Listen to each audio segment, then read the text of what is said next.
Hi, and welcome to Module 1 of our course on reading financial statements. The purpose of this course is to help you read a company's annual report, including how to read a set of financial statements. In this module, we start with the balance sheet and the related notes to the financial statements.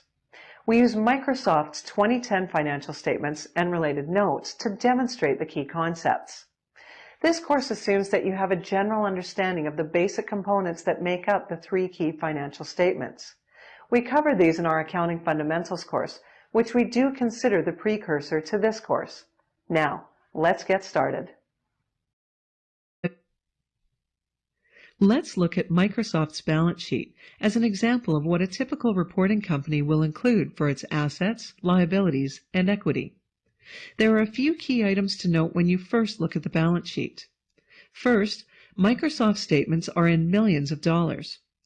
By reducing the numbers in this manner, the statements are a lot more readable. The statement will always have a notation if the numbers are not reported as whole dollars. Also, you'll see that both 2010 and 2009 accounts are reported. This is to provide the reader of the financial statement comparative results.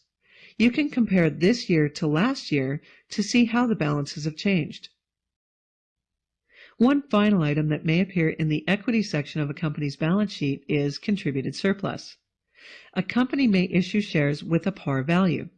Par value is simply the face value of the share on issuance. Where a company receives more for the share than its par or face value, then the excess amount is referred to as contributed surplus. Let's look at a simple example. If a company were to issue 180,000 shares for 40 cents each, and shares have a par value of 25 cents, how would this be shown on their balance sheet? There'd be two lines. The first would be the paid up or paid in share capital of 180,000 multiplied by the 25-cent face value for a total amount of $45,000. The second would be contributed surplus for the difference of 15 cents multiplied by the 180,000 shares for a total of $27,000. We started the course in Module 1 with the balance sheet and notes to the financial statements. This module closed the circle by going through the income statement and statement of cash flows and reviewing the contents of an annual report in its entirety. As you no doubt have noticed, there is a lot more than three simple financial statements required to really understand how a business is doing and how it may be expected to perform in the future.